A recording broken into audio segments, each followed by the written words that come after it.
नमस्कार मित्रांनो. आयुष्यात आपल्याला एखादं जुनं प्रेम आणि जुनी मैत्रीण किंवा जुने लोक नेहमीच भेटत असतात. मात्र भेटल्यानंतर त्यांना आनंद द्यायचा आणि ते क्षण सुखाने घालवायचे हे प्रत्येकांनाच वाटत असतं. असंच काहीसं माझ्या मित्रासोबत झालं. त्याचं नाव तुषार होतं. एकदा आठवड्याचा बाजार करण्यासाठी तो गावामध्ये गेला होता. त्यांच्या इथे रविवारचा बाजार असतो. त्यावेळेस बाजार करत असताना खूप वर्षातून त्याला जुनं त्याचं प्रेम म्हणजे जुनी मैत्रीण भेटली. त्यावेळेस तिला बोलून त्याला खूपच आनंद झाला. त्यावेळेस तो म्हटला, "इतक्या वर्षातून भेटली की आता आपण पहिल्यासारखं राहिलं नाही, पण मला खूप इच्छा आहे जे राहिलेलं काम पूर्ण करायचं. चल इथे का?" असं म्हणून त्याने तिला गाडीवर एका ठिकाणी नेलं आणि मग तिला कसा आनंद दिला. चांगले 2 ते 3 तास तीच कथा त्याने मला सांगितली होती. त्याच्या आधी जर तुम्ही नवीन असाल आणि चॅनेलला सबस्क्राईब नसेल केलं तर आता लगेच करा. चला तर ही कथा माझा मित्र तुषारच्याच तोंडातून सांगते. नमस्कार मित्रांनो, माझं नाव तुषार आहे. मित्रांनो, पहिल्यापासून मला व्यायामाचं खूपच वेड होतं. तर आमच्या गावामध्ये मी नेहमीच व्यायामासाठी जात असायचो आणि त्यावेळेस माझी ओळख आमच्याच गावातली असलेली जान्हवीसोबत झाली होती. तिला मी जानूच म्हणायचो. सुरुवातीला आम्ही खूप बोलायचो. नंतर आमच्यात प्रेम झालं आणि मग आम्ही त्यावेळेस रोज नियमितप्रमाणे भेटू लागलो होतो. मात्र आम्ही एकदाच भेटलो होतो आणि खूप काहीसं केलं होतं. मात्र तिथून आमचं भेटणं कमी होत गेलं आणि काही दिवसानंतर ती नंदाच्या घरी गेली. लग्न झालं. मात्र मला तिच्याशिवाय दमच निघत नव्हता. आता मी चांगल्या नोकरीला लागलो. चांगली पगारची नोकरी लागली. घर वगैरे बांधलं आणि सगळं व्यवस्थित होतं. मात्र सगळं व्यवस्थित चाललं असताना मी नेहमी आठवड्याच्या बाजारला जात असायचो. तसं तर मी माझ्या मित्रासोबत जात असायचो. त्या दिवशी मी एकटाच गेलो होतो आणि सकाळी लवकर गेलो होतो. कारण की मला दुपारनंतर थोडंसं बाहेर जायचं होतं आणि मला कामाच्या साठी नंतर मला वेळ भेटणार नव्हता. म्हणून मी सकाळ जाऊन आठवड्याचा बाजार करायचं असं ठरलं होतं. तसं म्हणाय गेलं तर माझ्या मनात काहीसुद्धा नव्हतं. मी स्वतःला अजून व्यवस्थित तसंच ठेवलं होतं. माझ्यामध्ये अजून काहीसा बदल तर झाला नव्हता. चांगले 5-6 वर्ष झाली होती मी जान्हवीला विसरून आणि मी बाजार करत असताना समोरून एक सुंदरशी तरुणी दिसली. ती साडीमध्ये अगदीच खुलून दिसत होती. मला वाटलंच नव्हतं की ही ती आहे. त्यावेळेस तिने बरोबर मला ओळखलं. "अरे तू तुषार, कसा आहेस?" त्यावेळेस मी म्हटलं, "तू आहेस होय, किती देखणी झालीस आधीपेक्षा." त्यावेळेस ती म्हटली, "हो." आता मी काय बोलणार?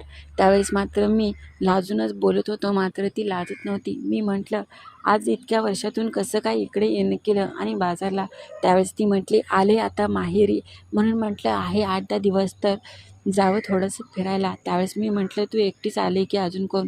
त्यावेळेस ती म्हटली, "नाही, माझी दुसरी ती बघ पल्लवी, तिला तर तू ओळखतच असशील, ती माझ्या शेजारीण."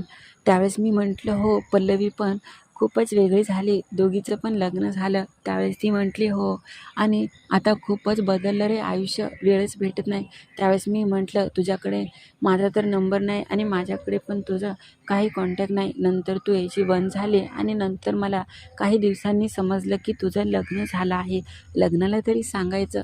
त्यावेळेस ती म्हटली, "अरे जाऊ दे तो विषय. तू कसा आहेस? बरं आहेस का?" त्यावेळेस मी म्हटलं, "हो, मी बरं आहे. तू पण व्यवस्थित दिसते. खूप दिवस झालं मी तुला काही पाहिलंच नव्हतं. मला तुझी खूपच आठवण येत असायची. मला नंतर वाटू लागलं की माझ्याकडूनच काही चुकलं असेल. त्यामुळे तू मला बोलणं बंद केलं आणि गपचूप लग्न केलं." त्यावेळेस ती मला म्हटली, "नाही रे तुषार, मला तर तुझ्याबरोबरच लग्न करायचं होतं. मात्र काय करणार, घरच्यांना समजलं आपलं आणि त्यांनी लग्न लावून दिलं. त्याच्यात माझ्याकडे मोबाईल वगैरे काहीच नव्हता आणि तुझा नंबर पण नव्हता नंतर फोन करायला. मात्र मी इकडे आल्यानंतर नेहमी तुझ्याबद्दल विचारायचे. कोणालाच काही माहिती नव्हतं. त्यावेळेस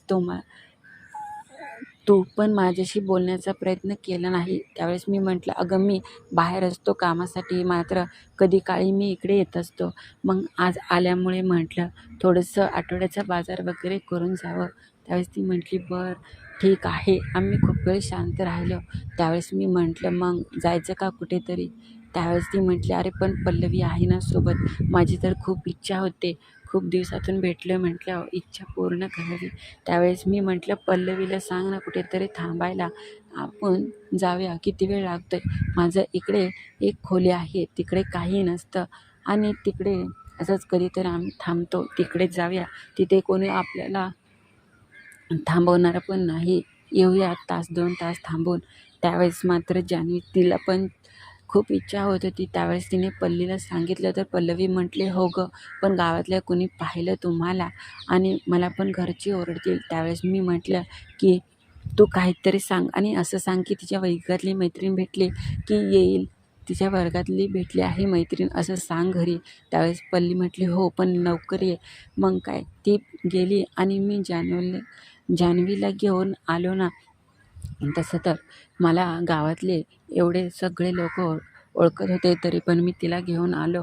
गावाच्या बाजूलाच माझी ती खोली होती. तिथे तर शक्यतो कोणी नसायचं आणि शेतामध्ये खोली होती. मी तिला घेऊन गेलो. आजूबाजूला सगळे ऊस आणि सगळी शेतीवाडी होती. त्यावेळेस मी घेऊन आलो आणि दरवाजाची कडी लावली. मी घट्टच मिठी मारली. म्हटलं, "का असं केलं? आणि आज खूप दिवसातून भेटले, तर एवढ्या वर्षाची माझी सगळी इच्छा तू पूर्ण करायची." त्यावेळेस ती म्हटली, "हो रे, तू नको काळजी करू. आधी तुझा नंबर दे, मला सेव्ह करू दे मोबाईलमध्ये. नंतर घाई गडबडीत तसंच राहील." मी म्हटलं, "हो, पण तुला समजते ना, आता आधीसारखं नाही राहिलं. त्यामुळे व्यवस्थित जेव्हा मी फोन करेल तेव्हाच फोन उचल." मी म्हटलं, "हो गं, मला समजतंय, तू नको काळजी करू." त्यावेळेस मात्र आम्ही अगदी एकमेकाच्या प्रेमात बुडालो होतो आणि आता कशाचाच विचार नाही, कारण की खरं प्रेम आम्ही करायचो, तर आज त्याच प्रेम पूर्ण अजून करायचं होतं. त्यावेळेस मी जवळ घेतलं आणि झालो चालू. माझी करण्याची पद्धत पाहून ती म्हटली, "आधीपेक्षा चांगलाच तुला अनुभव आला आधी किती लाजुळा होता आणि सगळं मलाच तुला हे कर म्हणावं लागत होतं, मात्र आता तुला सांगायला लागत नाही. आता खूपच हुशार झालास तू." त्यावेळेस मी म्हटलं, "हो, काय करणार ना, तुझ्यावर खूप प्रेम करण्याची इच्छा आहे." जवळ मी घेतलं आणि झालं चालू. माझी प्रेम करण्याची पद्धत पाहून ती वेडीपिशी झाली. "खरंच रे, तुझ्याशिवाय मला सुखच भेटलं नाही. एवढा आनंद कधीच मी घेतला नाही. एवढे वर्ष झाले, पण मला रोज तू आठवतो आणि रोज माझी इच्छा होती." असं ती मला नेहमीच म्हणू लागली आणि मी मात्र माझी करण्याची पद्धत पुढे चालू ठेवली आणि अजूनच तिला आनंद देऊ लागला. त्या दिवशी ना ती थांबली होती, ना मी थांबणार होतो. चांगले 2 तास आम्ही असं काही आयुष्यात जे राहिलेलं ते इच्छा पूर्ण केली आणि पुन्हा मी प्रेम जागरूक केलं. नंतर मी तिला आहे त्या ठिकाणी सोडलं बाजारामध्ये आणि तिथून गेली. मात्र तिथून पुढे जेव्हा ती गावाकडे यायची, तेव्हा मी तिला असाच आनंद देत असायचो. तर कशी वाटली ही कथा ते नक्की कळवा आणि नवीन असाल तर चॅनेलला लाईक, सबस्क्राईब करायला विसरू नका.